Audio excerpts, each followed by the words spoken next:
Okay. I know that it might have been a little hard to hear, but did everyone catch the gist of that? Raise your hand if you're not really sure what just happened. Okay, just in case. Jay? Yeah, I didn't hear everything, so I feel like I might have missed something. Sure. So basically, he's talking about all these amazing coincidences and accidents that had to happen for the universe to exist in the first place, let alone for the galaxies to have existed within the universe, and let alone life to have existed on a planet with just the right measurements of everything, including just the right kind of sun, and just the right distance between the sun and the planet. And he basically just gave this huge monologue of a laundry list of crap that all was completely an accident, and all was completely a coincidence, all of which is the only reason we can exist. And then he says that, does that require that there was a designer, a God? No, in his opinion, it does not require that. I would like to know where the logic is in that. Okay? A basic principle in atheism, in the leading atheists, such as Richard Dawkins, is this idea that everything, that there's literally nothing that is impossible, only things that are improbable. Okay? And so Richard Dawkins, in his book called The God Delusion, uses this example of a stone statue of Mary.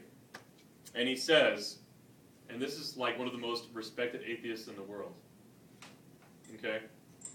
He says that for a statue made of stone of Mary to wave at someone is not only not impossible, but it is actually more probable than the creation of the universe.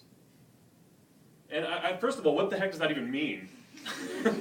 But then second of all, like, is he serious? Like, he's trying to tell us that people of faith are illogical, and then he's sitting there telling us that he believes a statue might wave at us someday? Like, but the whole point behind that is that these atheistic scientists believe in this concept of improbability, okay?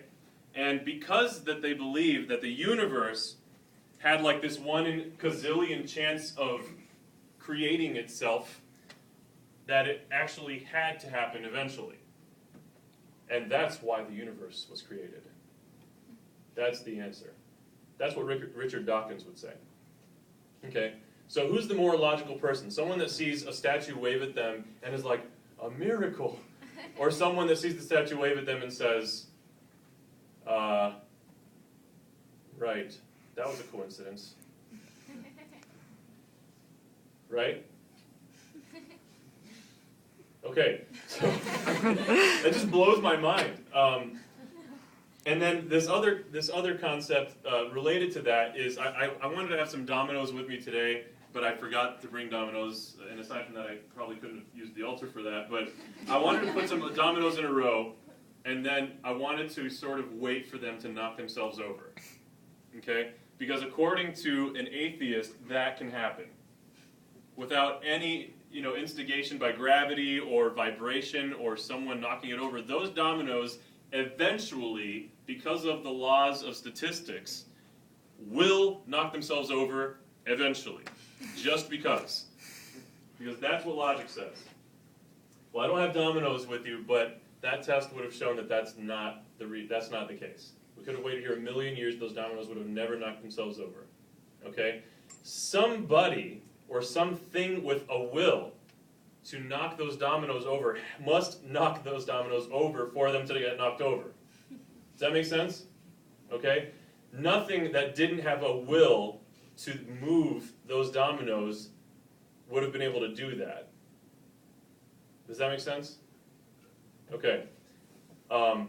In a similar way, the universe needed someone with the will to kick it into motion, And that someone needed to be someone that wasn't put in motion by anything else. Does that make sense? Okay, just like I would put those dominoes into motion, the concept would be that God, in a similar way, had to put the universe into motion, because something cannot put itself into motion if it doesn't exist. Okay? Moral of the story is that atheism is, by and wide, illogical. And that's like putting it nicely. Okay? So I want to wrap up here, but I wanted to close by saying something that I think is significant.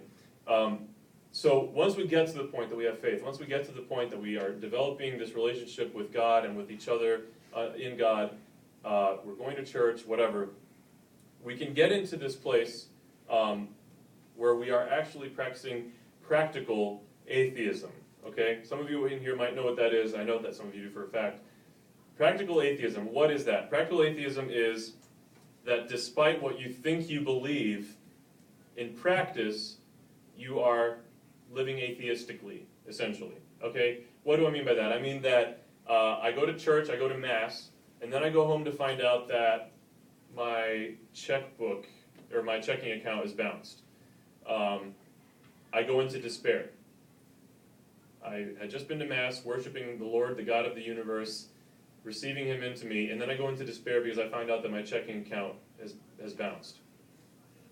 Or gone overdrawn, or whatever. So why is that practical atheism? That's because, aside from the fact that I could have prevented that by being more responsible, perhaps, in that moment of despair, I am not actually believing actively that there is an all-powerful God that loves me and will provide for my family and myself and take care of me if I am faithful. So in that moment of despair, I'm basically disregarding the fact that there is this supreme God that truly, truly loves me and wants to take care of me and all of my situations, including my bounced checkbook, if I allow Him to take care of me by being faithful. So practical atheism. I wanted to leave you with these questions to talk about in small groups if there's still time. We good on that? Good? Okay, so we're going to break into small groups, use your tables, I suppose, or however you guys normally do that. So let's talk about, we're going to have 3 questions to mull over. The first one is, have I ever struggled myself with believing in God, and why? The second question is, what are some ways in my life that I have fallen into practical atheism? Okay, when in my life have I forgotten that I am the son or daughter of this awesome, awesome God that will not abandon us? And the third question is, what can I do to avoid falling into practical atheism? Okay? We'll reconvene in a moment after that.